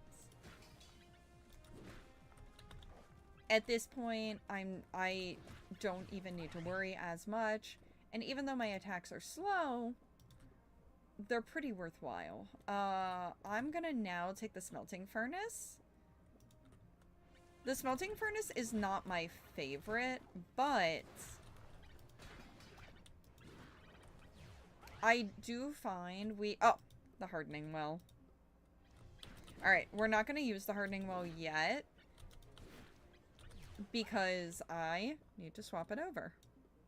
No, not like that. There we go. I would like that on my E. The hardening well applies a water augment. Weapon throw and stress test will also have additional effects, and that's the one that I tend to like the most. So now we have a ripple.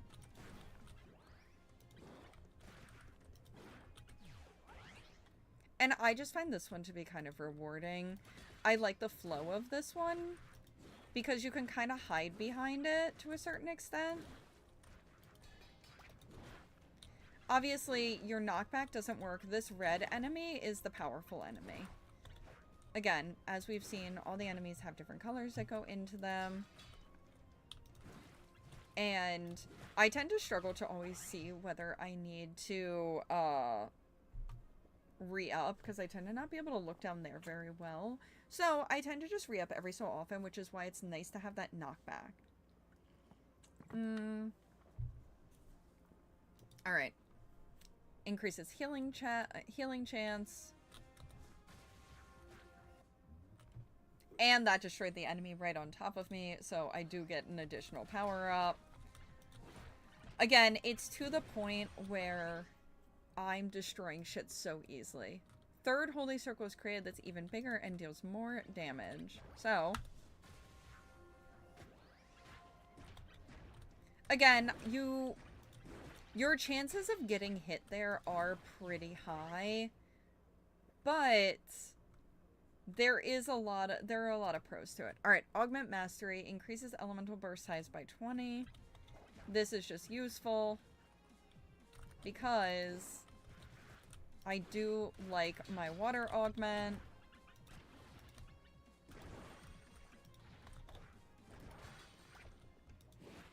I like my water augment the best. I think there's additional healing properties to it.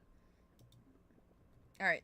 Decreases mob durability, loss some basic attacks to 1. That basically makes you invincible. Like, not invincible, but that basically makes it so you will not have to worry about losing durability. And again, the only thing you have to worry about is you always have to pick out which enemy is the high-powered enemy, because they aren't affected by knockback. Alright, increase the size of my buff area. It's useful. And doubles the duration of the well and increases the attack speed buff by 10%. Additionally, increases damage of the ripple by 25%.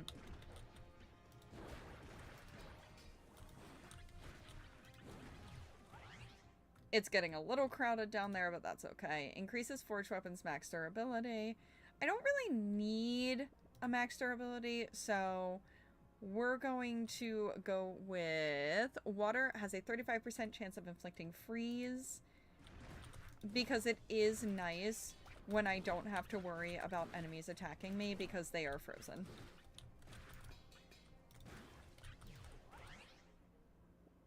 And this is kind of my get out of jail free card, and it gives me a decent chance of just outright healing. What are you? Mythical Forge that stays active. It's okay. It's not my favorite.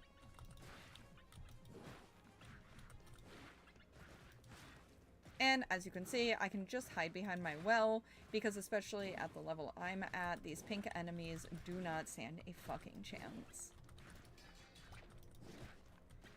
And now that we have a red, I need to leave. once again, killed him on top of me. When a weapon breaks, my weapon's not going to break at any point anymore because of all my durability increases. However, it's not bad to keep in mind regardless, just in case I happen to forget. And if I really wanted to switch weapons, I could just let my weapon break. And it wouldn't be that hard. It's just, you know, 100 strikes. A casual 100. So now that we have done so much, we're gonna go after all the crit stuff. Because again, I don't plan on switching weapons. Let's see if I can get a heal in here. Multiple heals.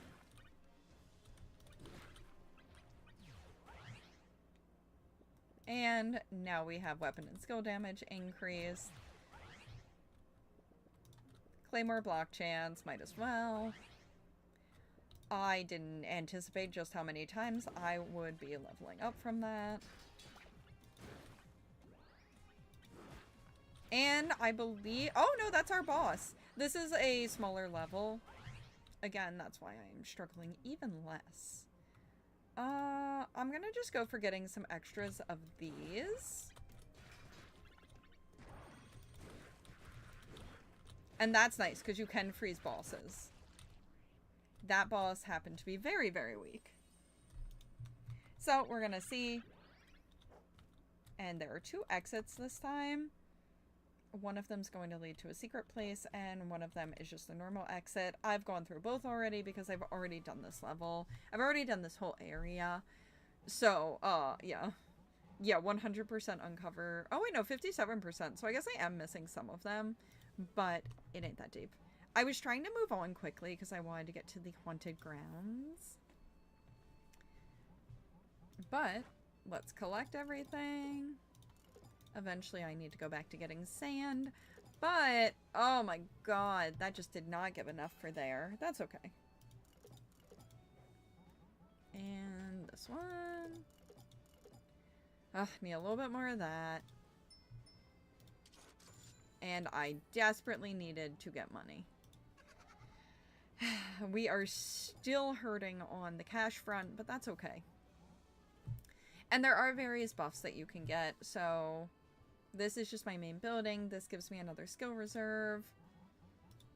This area, I have 2 of these totems up. I have the Trapper statue, doubles the amount of materials dropped by aggressive field materials, and there's a 30% chance of a healing field material healing you an extra heart. Probably could take that off, all things considered, but I don't know, I kind of like it. And like I was showing earlier, you will get to upgrade everything. Unfortunately, I just need to grind out some materials.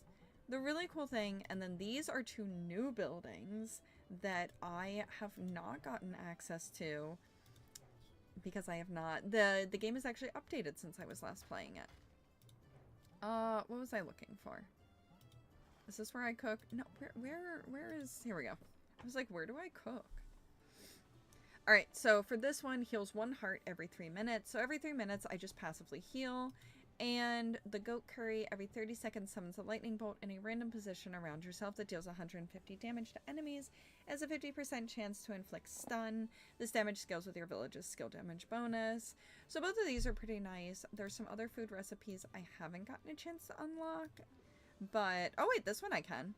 Increases my block chance by 5% every 5 minutes to a maximum of 20% chance. Oh, no I can't. Duh. I'm a dumbass. And basic melee attacks have a 10% chance of causing freeze. Basic melee attacks have a 10% chance of causing bleeding. So all of these are just little buffs that you can get.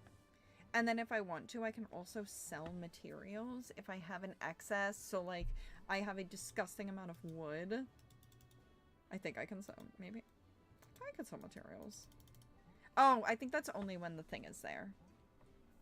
But yeah, that is Crafty Survivors. This is a game I really, really love. I think it's a ton of fun. I'm about to go play more of it, actually, because I really do enjoy the game. And yeah, I don't know. I really love this game. If you are into games that are roguelike, this one is such high quality. So much love has gone into this. And I kid you not, I've put 53 hours into this game of my own volition. When I talked to the devs, they were like, we can give you a game key that would, like, we can give you a way to open up the section with Mausolea. We can let you just open that up automatically from day one. And I said, let me see if I can get there. And I ended up hooked. I will play this game for hours at a time, no problem. And yeah, I'm happy I got to share it with you guys because it's a game that means a lot to me. The devs are super nice, and I literally cannot speak highly enough. I was not paid to do this. This is a game that I feel passionately about, was lucky enough to be able to play in a sponsored light, and it's a game that I still feel passionately about. I have never disliked the game at all. They're just characters I don't like playing as much, and that's the beauty of this game, is I never have to play a character I don't enjoy. Even unlocking the secret areas, you can beat it with a character that you like, and then you can go on easy mode and just go to the end if you really can't beat it. Like the gem dude, Theodore, I suck with him. I can't beat levels with him at higher stages, so that's okay if I want to unlock the secret areas, which is what I had to do to get to the like Mausolea section. I did have to use that, but other than that, I did it all myself. Alright guys, thank you so much for watching. I appreciate it so very much, and I hope you all have a fantastic rest of your day. I am about to go hang out in my friend's subathon, and I'm gonna play some more Crafty Survivors because I love this game. And I appreciate all of you, and thank you for chatting with me, talking about anything and everything that our heart desires, and I hope I see you next week or over on Twitch tomorrow. And we're doing customs on Wednesday. Shh, I didn't tell you. Have a fantastic rest of your day, guys. Ready, steady, bye.